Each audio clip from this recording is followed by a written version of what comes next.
क्या आपके भी हाइब्रिड गुड़हल के जो प्लांट्स होते हैं, उनको रिपोर्ट करने के बाद वो खराब हो जाते हैं, मर जाते हैं, खत्म हो जाते हैं? तो आज मैं उन्हीं के ऊपर आपको एक डिटेल वीडियो लेके आई हूँ कि हिबिस्कस के प्लांट रिपोर्टिंग के बाद कभी भी नहीं मरेंगे और इनकी रिपोर्टिंग हमें कैसे करनी चाहिए, कैसा पॉटिंग मीडिया बनाना चाहिए, कैसे इनकी केयर करनी चाहिए हाइब्रिड हिबिस्कस की, कि वो सालों साल ऐसे ही फ्लावरिंग करते रहें। तो मैंने भी कुछ गलतियाँ की थी, वो गलतियाँ भी मैं आज आपके साथ यहाँ पे शेयर करूँगी कि वो गलती ताकि आप ना करें और ना ही आपका जो प्लांट है वो बेकार हो, खराब हो या फिर मर जाए। So hello friends, welcome back to my channel. तो मैं क्या गई थी, आज से 3-4 दिन पहले मैं गई थी नर्सरी, और नर्सरी से कुछ मैं ऐसे हिबिस्कस के प्लांट लेके आई हूँ। ये डबल पेटल वाले हिबिस्कस हैं और कुछ सिंगल पेटल हिबिस्कस हैं। मेन ये वाला जो हिबिस्कस है वो हमारा डबल पेटल है, और आप जो ये साइड में हिबिस्कस देख रहे हैं, ये मेरा ऑरेंज कलर का हिबिस्कस है। ये थोड़ी छोटी है, मतलब इसकी जो वैरायटी है वो छोटी है, थोड़ा भी प्लांट छोटा है। लेकिन ये वाले जो हिबिस्कस है मेरे, इनकी आप एज और हाइट दोनों देख सकते हैं। 1.5 साल के प्लांट्स होंगे, वो एक छोटे से पॉली बैग में लगे हैं, रूट पूरा बाहर निकल के दिख रही है। और सबसे अच्छी बात, सारे ही हिबिस्कस के प्लांट जो हैं मुझे 100-100 रुपए में पड़े हैं। मतलब इतना अच्छा हेल्दी हिबिस्कस का प्लांट 100 रुपए में, और ये जेड प्लांट मुझे फ्री में मिला है। तो चलिए आइए हम करते हैं आज इनकी रिपोर्टिंग। तो सबसे पहला स्टेप होता है, हमारे जो प्लांट होते हैं उनको अगर हम नर्सरी से लेके आते हैं, तो सबसे पहली चीज़ होती है, उसके लिए हमें बहुत अच्छा पॉटिंग मीडिया बनाना चाहिए। यानी जो मिट्टी होती है वो जितनी आप अच्छी बनाओगे उतना ही अच्छा प्लांट जो है चलेगा। तो चलिए दिखा देती हूँ मैंने पॉटिंग मीडिया में लिया क्या है। तो पहले मैंने ली है कम से कम 50% के करीब गार्डन सॉइल, 20% इसमें मैंने अपना राइस हस्क रखा है, और 30% के करीब मैंने कंपोस्ट रखा हुआ है। मेरी एकदम डिकम्पोज वर्मी कंपोस्ट है, जो कि घर में ही मेरी ऑर्गेनिक रेडी होती है। तो मैं तो घर में ही बनाती हूँ, मतलब घर में ही मेरे बनती है। अपने से गोबर जो होते हैं उनको फेंक के केचुए अपने आप उसको डिकम्पोज कर देते हैं। तो आप कोई भी मतलब कंपोस्ट ले सकते हो, गोबर की खाद हो, वर्मी कंपोस्ट हो, या फिर आपके पास पत्ती की खाद हो, कोई भी खाद आपके पास अवेलेबल हो, आप उनको ले सकते हैं। और ऐसे मात्रा में रखना है, यानी मिट्टी जो होती है सबसे ज़्यादा रखना है, उसमें थोड़ा-सा आपको धान की भूसी ऐड करनी है। अगर धान की भूसी नहीं है, तो उसकी जगह पे आप कोकोपीट भी ऐड कर सकते हो। कोकोपीट भी नहीं है, तो जो हमारा सैंड आता है, रिवर सैंड, आप उसका यूज़ कर सकते हो। मैं हर बार मिट्टी में अपने रिवर सैंड मिलाती हूँ, क्योंकि देखिए, ऐसा क्या होता है कि जैसे कोई-कोई लोग होता है कि हम ये सब मिट्टी में मिलाते क्यों हैं? तो जो मिट्टी होती है, अगर मिट्टी के जो पार्टिकल्स होते हैं वो एक-दूसरे में अगर चिपकेंगे, तो वो काफ़ी हार्ड और काफ़ी सख्त मिट्टी बन जाती है, जिससे कोई भी प्लांट्स नहीं सर्वाइव करता, ना ही उनकी छोटी-छोटी रूट्स सर्वाइव करते हैं। लेकिन जब उनमें हम ये सब चीज़ें जैसे खाद ऐड कर दिया हमने, हमने इसमें थोड़े बहुत वो जो धान की भूसी वगैरह हो गई, सूखे हुए पत्ते के छिलके हो गए, जो हमारे किचन वेस्ट कंपोस्ट आता है उनको मिला दिया हमने, किचन वेस्ट के जो छिलके हो गए वो मिला दिया, या फिर आप इसमें थोड़ा-सा सैंड मिला देते हैं, जिसको बालू कहते हैं। अगर आप इन सबको मिला दोगे, तो क्या होगा कि जो मिट्टी के पार्टिकल्स होंगे वो आपस में चिपक नहीं पाएँगे, क्योंकि उनके बीच ये रहेगा। क्योंकि उनके बीच ये सब रहेगा, तो वो अच्छे से चिपक नहीं पाएँगे, और जब वो चिपकेंगे नहीं तो मिट्टी एकदम पत्थर जैसी हार्ड नहीं होगी। और जब मिट्टी इतनी जल्दी इतना हार्ड नहीं होगी, तो प्लांट्स बहुत ही अच्छे से सर्वाइव करेंगे, रूट्स बहुत अच्छे से सर्वाइव करती हैं। तो मेन रीज़न ये होता है, जो प्लांट्स की मिट्टी होती है उसमें ये सब चीज़ें मिलाने का। और पूरी प्योर मिट्टी में कभी भी कोई भी प्लांट्स नहीं लगाया जाता, वो कभी भी सर्वाइव नहीं करता है। अगर आप लगाए होगे प्लांट्स, तो आपको पता होगा कि वो ग्रो नहीं हो रहे हैं, तो उसका सबसे बड़ा मेन रीज़न होता है प्लांट्स की मिट्टी बहुत खराब होती है। तो ये चीज़ें बिल्कुल भी स्किप नहीं करनी है, मिट्टी बहुत अच्छी बनानी है। और इन मिट्टी में जो होता है, पानी भी एकदम ठहरता नहीं है, बहुत जल्दी जो है ड्रेन आउट हो जाता है। तो ये देखिए, ये है कुछ पॉट्स, मतलब पॉट्स का भी सिलेक्शन बहुत ज़रूरी होता है जब भी हम कोई भी प्लांट्स लगाते हैं। तो जो बड़े-बड़े वाले प्लांट्स थे मेरे, जो बड़े वाले हिबिस्कस हैं 2, उन 2 को मैं इस वाले पॉट में लगाऊँगी, जो कि 8-8 इंच इनकी लंबाई है, मतलब इनकी जो 8 इंच इनकी लंबाई है और 8 इंच इनकी चौड़ाई भी है, यानी काफ़ी बड़े साइज़ के पॉट हैं, और बड़े वाले हिबिस्कस के लिए ये काफ़ी अच्छे हैं।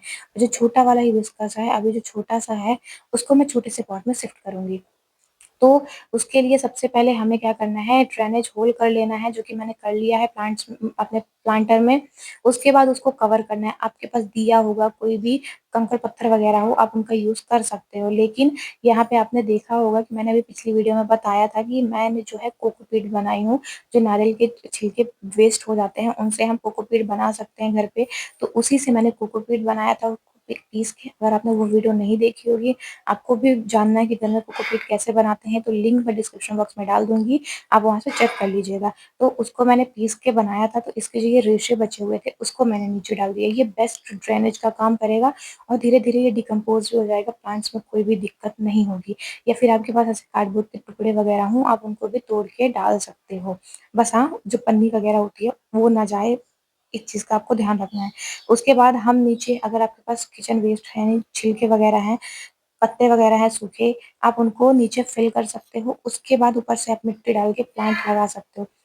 लेकिन मैं मेरे पास अभी किचन वेस्ट अवेलेबल नहीं है, क्योंकि मैं उनकी कंपोस्ट बना लेती हूँ, तो मैं जो है डायरेक्ट मिट्टी फिल कर ले रही हूँ। तो आधे करीब आपको मिट्टी फिल कर लेनी है, आधा मतलब जो प्लांटर होता है उसमें मिट्टी फिल कर लेनी है, आधे से भी कम ही रखना है हमें, क्योंकि जो भी हमने मिट्टी बनाई हुई है वो बहुत अच्छी बनी है और आधे से कम है। मिट्टी मेरी थोड़ी-सी आपको गीली दिख सकती है, क्योंकि इसमें जो है मतलब इस टाइम पे काफ़ी ज़्यादा बारिश हो रही है और बारिश के चलते मिट्टी थोड़ी बहुत गीली हो जाती है हमारी। तो देखिए, अब एक चीज़ जो सबसे बड़ी गलती हम करते हैं कि पॉली बैग हम नहीं फाड़ते हैं। देखिए, छोटे-छोटे जो प्लांट्स होते हैं, ये वाले ब्लैक वाले पॉली बैग मिलते हैं या फिर नॉर्मल कोई भी पॉली बैग आपको मिलता है, तो उसको आपको फाड़ के ही हटाना है। ऐसा नहीं है कि मतलब प्लांट को हम निकाल लेते हैं, पॉली बैग यूज़ में आ जाएगा, तो बिल्कुल ऐसी गलती हमें नहीं करनी है। अगर आप ये ₹2-2 के पॉली बैग्स का देखोगे कि ये ना फटने पाएँ, इनका भी हम यूज़ कर लेंगे, तो इससे क्या होगा कि हमारे जो प्लांट होते हैं, उनकी रूट्स डैमेज हो जाती हैं, मिट्टी जो है वो हिल जाती है, जिससे प्लांट शॉक में जाता है और प्लांट्स जो है मरने के चांसेस बढ़ जाते हैं। तो बिल्कुल भी आपको ये गलती नहीं करनी है। देखिए कैसा रूट बाउंड हुआ पड़ा है पूरा का पूरा प्लांट्स, अच्छे से मतलब मैं निकाल रही हूँ एकदम धीरे-धीरे से, ताकि बिल्कुल भी जो इनकी रूट्स हैं वो ना टूटें। तो अगर आपका भी पॉट ऐसे रूट बाउंड होता है गमला, तो मिट्टी मतलब ऐसे आपको फाड़ देना है पूरा का पूरा पॉली बैग, और रूट्स बिल्कुल भी खराब ना हो, इस चीज़ का ध्यान रखना है। जो हमारे प्लांट्स हैं वो काफ़ी पुराने हैं, लेकिन वो काफ़ी टाइम से इसी पॉली बैग में लगे थे, जिसके कारण आप नीचे रूट्स देख सकते हैं कितनी ज़्यादा विज़िबल हो रखी है। तो अब हमें क्या करना है, बिल्कुल सेंटर पे आपको अपने गमले को रखना है ऐसे, और अंदर से मिट्टी आपको फिल कर देनी है। कुछ इस तरीके से देखिए, रूट्स जो हैं उनको मैं ऐसे नीचे रख दे रही हूँ। हाँ, अगर नीचे की थोड़ी-थोड़ी मिट्टी आप यूज़ कर सकते हो, लेकिन ऑलरेडी रूट्स मेरी बाहर है, तो मैं यूज़ नहीं कर रही हूँ। तो बस ऐसे आपको मिट्टी जो है फिल कर देनी है, साइड-साइड की मिट्टी थोड़ा-सा आप यूज़ कर सकते हैं, बाकी नहीं भी करोगे तो कोई दिक्कत नहीं है। रूट्स अपने आप पूरी मिट्टी में फैल जाएँगी और ऊपर से फिर आपको गमले में मिट्टी फिल कर देना है। हाँ, जब भी आप कोई भी प्लांट लाते हो, तो उसको कम से कम 1 हफ्ते के लिए या फिर 3-4 दिन के लिए अपने घर में उसको सेट होने देना है, यानी नर्सरी से लाके तुरंत कभी भी कोई भी प्लांट रिपोर्ट नहीं करना चाहिए। उसको कम से कम 2-4 दिन या फिर 1 हफ्ते उसको ऐसे ही रखे रहने दीजिए, ऐसे मतलब अपने घर पे जहाँ पे आपने इसको अदर प्लांट्स रखे हुए हैं। इससे क्या होगा कि प्लांट्स जो है आपके वेदर में ढलने की कोशिश करेगा और उसके जो मरने के चांसेस होते हैं वो कम हो जाते हैं। जो भी मिट्टी आप डालें, तो ऐसे अच्छे से फिल कर दीजिए, मतलब मिट्टी को अच्छे से दबा दीजिएगा, जिससे क्या होगा कि बाद में ऐसा कि मिट्टी दबेगी ये वो प्रॉब्लम आपको नहीं आएगी। अच्छे से प्लांट्स को दबा के सेट कर देना है, ताकि प्लांट्स भी हमारे ना गिरें, क्योंकि प्लांट्स की हाइट थोड़ी-सी लंबी है। तो ये तो थी पहली चीज़। दूसरी चीज़, हम क्या गलती करते हैं कि जो भी प्लांट्स होते हैं, अगर वो नेट बास्केट में लगा होता है, जैसे काफ़ी ज़्यादा जो हिबिस्कस होते हैं, खासकर जो पुणे वैरायटी के हिबिस्कस होते हैं, वो जो होते हैं छोटे-छोटे ब्लैक कलर के नेट बास्केट में लगे होते हैं, जिससे क्या होता है कि जो प्लांट होता है, उसकी जो रूट्स होती हैं, जो मोटी-मोटी रूट्स होती हैं, वो ज़्यादा अच्छे से सर्वाइव नहीं कर पाती हैं और उससे भी प्लांट जो है मर जाता है। मेरा भी एक प्लांट था, मुझे लगा था कि मैं नेट बास्केट ना काटूँ, मैं ऐसे ही रख दूँ, तो ये गलती नहीं करनी है। नेट बास्केट हटा के ही आपको अपने प्लांट को रिपोर्ट करना है। थोड़ा प्लांट आपका शॉक में जाएगा, लेकिन वो रिकवर हो जाएगा। लेकिन अगर आपने ऐसे ही रिपोर्ट कर दिया, तो ना ही उसमें फ्लावर आएँगी, ना ही कलियाँ आएँगी, फिर आएँगी भी तो थोड़े टाइम के लिए, यानी 1-2 महीने वो अच्छे से चलेगा, फिर वो खराब हो जाएगा। यही गलती मैंने अपने एक और हिबिस्कस के साथ की थी, जिसमें अभी तक वो रिकवर नहीं हो पाया है। मैंने उसकी नेट बास्केट हटाई, रूट्स काफ़ी ज़्यादा डैमेज हो गई थी। तो या तो आप बिगिनर्स हैं, तो आप एक चीज़ का वो करें कि ऐसे प्लांट्स को अवॉइड करें, लें ही ना, या फिर अगर आप ऐसे प्लांट्स लेते हैं, तो एक चीज़ ध्यान रखें कि उसमें नेट बास्केट नहीं होना चाहिए। ये थी हिबिस्कस के रिपोर्टिंग की मेन बातें। अब मैं थोड़ा-सा रिपोर्ट कर रही हूँ अपने मेरे जो भी हिबिस्कस है मैंने सबको रिपोर्ट कर दिया। उसके साथ मैं लाई थी ये मिनी एक्ज़ोरा का प्लांट, यानी ये जो ड्रॉप वैरायटी का एक्ज़ोरा आता है, ये भी काफ़ी सुंदर लगता है। तो इसके भी छोटे से जो गमले हैं, मैं अभी इनको छोटे-छोटे गमले दे रही हूँ क्योंकि ये काफ़ी छोटे हैं। जब ये रूट बाउंड हो जाएँगे ठंडी तक में, तब मैं इनको फिर से बड़े गमले में शिफ्ट करूँगी। तो आप भी ऐसे रिपोर्ट कर सकते हो जो भी आपके प्लांट्स हैं। एक चीज़ का ध्यान रखिएगा, इसमें बारिश के टाइम पे फंगस ज़रूर लगता है, तो 1 या 2 चम्मच पॉटिंग मीडिया में आप अपने फंगिसाइड ज़रूर डाल दीजिएगा। एक चीज़ कि अब अपना आपका जो प्लांट है, उसको आपको कम से कम 1 हफ्ते या 10 दिन के लिए शेड में रखना होगा। अगर ज़्यादा धूप हो रही है आपके साइड, पानी भी ज़्यादा हो रहा है, तब भी अभी-अभी इसको आपको शेड में रखना है। पानी डाल दीजिएगा आप अपने सारे प्लांट्स में थोड़ा-थोड़ा सा, और बस आपका जो प्लांट है वो रिपोर्टिंग के बाद रेडी है।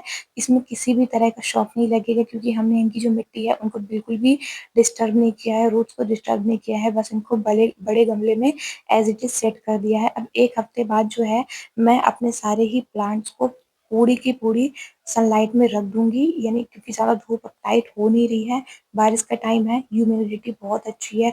तो अगर आप भी प्लांट्स ला रहे हैं, तो ये गलती बिल्कुल मत करिएगा। नेट बास्केट में है, तो उसकी बास्केट आप ज़रूर हटा के ही रिपोर्ट करिए, या फिर मिट्टी बनाइए तो कुछ ऐसी मिट्टी बनाइए, एकदम सख्त मिट्टी नहीं बनानी है, ना ही प्लांट्स के रूट को डिस्टर्ब करना है, ना ही उनकी पत्तियों को कट करना है, काटना-छाँटना है, कुछ भी नहीं करना है, बस एज़ इट इज़ आपको अपने प्लांट को मिट्टी बना के सेट कर देना है।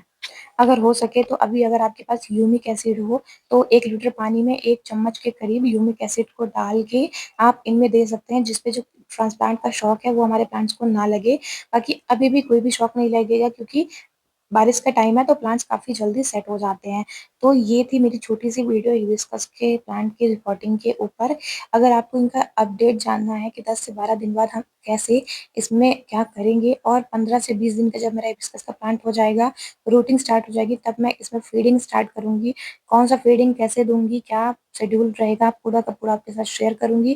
फ्लावर्स भी शेयर करूँगी। तो अगर आपको भी जानना है मेरे हिबिस्कस प्लांट की फुल डिटेल, तो वीडियो को सब्सक्राइब ज़रूर कर लीजिएगा चैनल को।